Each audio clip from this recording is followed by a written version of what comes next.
শুভেচ্ছা প্ৰেৰণ কৰিছে আপোনাৰ পৰা এইটো শুভেচ্ছা দিয়া আপোনালোকৰ চেনেলৰ মাধ্যমেৰে সমূহ অসমবাসী ৰাইজলৈ মই ৰঙালী বিহুৰ শুভেচ্ছা ওলগ জনাইছোঁ।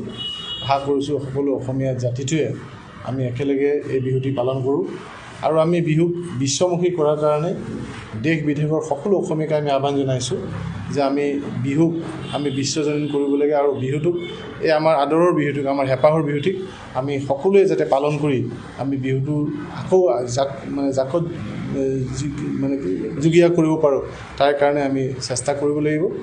আৰু এই বিহুৰ মাধ্যমেৰে মই অসমীয়া জাতিটোক এইটো আহ্বান জনাইছোঁ, সকলো জাতি জনগোষ্ঠী একত্ৰিত হৈ আমি বিহুৰ মঞ্চখনৰ মাজেৰেই আমি অসমীয়া জাতিটো আগবাঢ়ি যাব লাগিব, সেই কামনা কৰিছোঁ। আমি ৰাজনৈতিক দল, গতিকে নিৰ্বাচনটো থাকিবই। এতিয়া বিহুৰ মাজতে পঞ্চায়ত নিৰ্বাচন হ'ব, তাৰপিছত BTC নিৰ্বাচন বা আন নিৰ্বাচন আছে। এই নিৰ্বাচনবিলাকৰ লগত আমি আবদ্ধ হৈ থাকিব লাগিব। কিন্তু পঞ্চায়ত নিৰ্বাচনটো বৃহৎ নিৰ্বাচন, সমগ্ৰ অসমৰ নিৰ্বাচন হ'ব। মই এই নিৰ্বাচনৰ কাৰণে আমি অসম গণ পৰিষদলৈ ইতিমধ্যে আমি সাজু হৈছোঁ।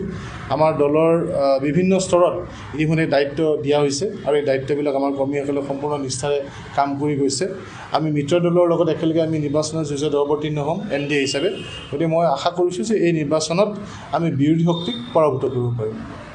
পুনৰবাৰ আপোনালোকলৈ আৰু অংগপ পৰিয়াললৈ আমাৰ ফালৰ পৰা ৰঙালী বিহুৰ শুভেচ্ছা থাকিল। বহুত ধন্যবাদ, বহুত ধন্যবাদ। Stay informed, stay ahead. News NE 365.